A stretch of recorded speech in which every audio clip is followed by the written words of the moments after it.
قصة جايبة قبابدو توري بلتي جاري هند اتهاجم توري قنا بلتي جارو تاوس اتهاجم قصة قبابدو دا برنوتا أجائبة إفكيسا قبتي وري والفوتاني جرتن وري ولي والفولو تيسن تهيرو ما تيسو قم فولو تيسو كهفو تيجرتو تنيرم تيجرتو قرابوري فراداتي تساتنا نمو أناس تيام مبودا نمت دلق ربنا واغلو أنيس أتيس ورد دلق ربنا واغلو تي أصوك الثانية قال لندرتي نبي محمد صلى الله عليه وسلم كانوا تي لبوتين جالا جالنا كانوا تي غرتي جالا ديمنا بسرتي نجا رحمة أبو فرد والله سار ربنا واغب سيس ولمانو يتي صلى الله عليه وسلم نجا رحمة الرتي هابو فنو صلى الله عليه وسلم نجا رحمة ربو فرد سنبودا هيري وتخيتيف شير قولي ربي سيعمل كيسو كسانا كان جتي جارسا جارتي تولدتي والهي نمالي جانيتي والي مرتيساني والدت لبن قادي برا وجدكن يروچ وجدكن بالما قبي في عرارة جدتي اسين جدو قونج عبد اسين ازدده انن ازدده ان اسمان الدبوه مالينا غيني خينجرو أنا سين الدبوا ملينا جايين خيانجرو يسهل تشوتو أما خيساس كوبا غورسن يسيس غورسن دتبا من خنا قادين جينغو يا بودا هاي أداني سنباسا ركون نجرو غرو طلا ورقة في كلامه اتخذ نسان داو طلا جارس خيك أبو بالرئيسي جين خيري ساقف بالرئيسي جين إسانيس خيري سينك أبدو قف بالرئيسي جين خلاص هنكو جيرات تنكنا را خيري إسين ثلاثة أولت وان إسين سيقوت خيري سينك أبدو قف وان برام بالرئيسي جين بالرئيسي نبالرئيسي إسينيس نبالرئيسي وقا بالرئيسن إني خيسا إسيت خنة إسين كيسي إسيت خنته ندبسه سيق ويغله واخد انجچو واخد امريسا جين نما سيق انينيس نما سيتيس نينيس اوغاد بسري فتن جريلچو حركه والقبتني ولينغلن واخدان كنا اسينسني عجائبتي اكمتي وادي لخنا خيرتي نرى دبته يته ها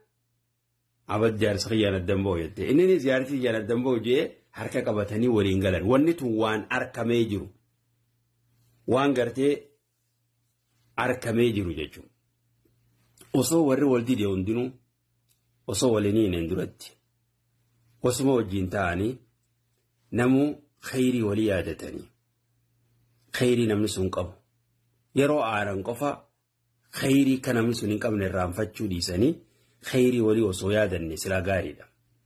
إسينس نمنخون كخيرين قبل نجرو إسينس خيري إسين قبض إننس خيري نقبو تنهايادا نو دام سقيا خنا هنجر جرينا هيكتي هنجر جرين خيري نمنسون قبو هبادو أتيس خيري نقبو يادي نذارا gurraatti qofa uffanne sharri namni sun qabu qofa laalaa ooluun faayidaan qabu kuni bultii balleessa malee bultiin tolchu ilma namaa ta'ee kan tokkoon gorreen jiru karaa dheeraa hojii deemuudhaaf namni waliif obseeti dhiifama walii godhee dhiifama wal gaafatee walis galatoonfatee jaalalaas waliif hannee khayri irrattis walii gargaaree hamtuurraas walii dhoorkee obsa guddaa wareegama guddaa kafalan bultii keessatti واحد دورتي أوبسن يوكس تاتي مالي بولتين نيسن بريدو نيسن تلتو تناف أوغا آرتي كاتوكو هميني توكو جار سغيت الرغرتي خناوج جنجرا دنجين خيري نيك أبو يدو جرا إفدو ودي بيلالي جارتي زنانواني خاوج جنجرا دوغا جتي مرتيستي خيري إسين قبتو دي بيتي قرر أولالي هبط اتدق أبداتو يروسن إرادي بتجتشو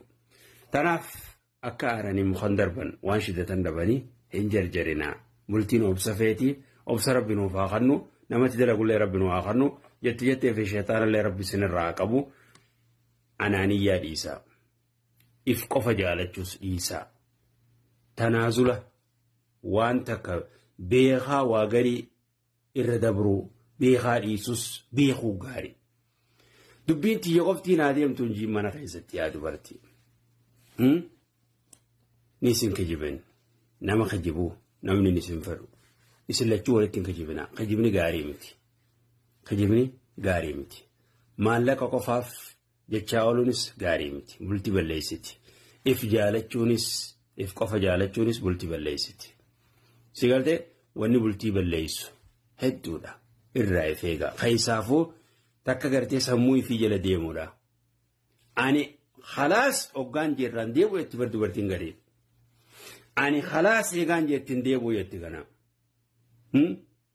sirrii miti waan takka ani khalaas fixadhe laa wanni fixatan hin jirtu bultiin obsa feeti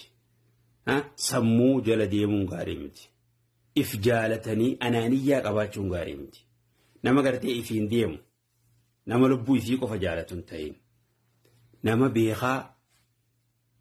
osoo arkuu kana mana garree osoo dhagayuu kana mana garree yoo taatee bira kutte malee dogongorri mana keessatti ni jira abbaa fedhe birattu mana nabiyyiitu sallallahu alaihi wasallam keessatti arkamaa ture ni jira aarri bakka hunda jira yeroo aartan wal kaadhimiina al-ghayz wal aafiina anin naas rabbiin ka jaalatu kana nama aara liqimsu ta'e nama dhiifama namaa godhuu beekuus ta'e nama dhiifama gaafachuu beekuus ta'e nama gaanii fi bakkatti galatoonfatanittis galatoonfachuu beeku bakka faaruuttis faarsuu beeku bakka dhiifamaattis dhiifama gaafachuu beeku nama gaa dhiifama gaafatanis dhiifama godhuu beeku nama san ta'e nama gartee hin boonuun gaarii miti bultii keessatti hin boonina beekaa irra walii dabra waliif obsaadhaan jaati idfaa billatii yaasan oggaanii fi hamtuu isarraa garte khayriin deebisi oggaa hamtuu isirraa garte khayriin deebisi wa'aashiruuhunna bilma'ruuf amala bareedaa wajji jiraachuu gaarii isiifis amala bareedaa akka isirraa harkachuu feetu atis khanniif atis yaa dubartii amala bareedaa akka abbaa mana keetiirraa harkachuu feetu san isaafis khanni isis osoo nii fi shari'aa tanatti dalayne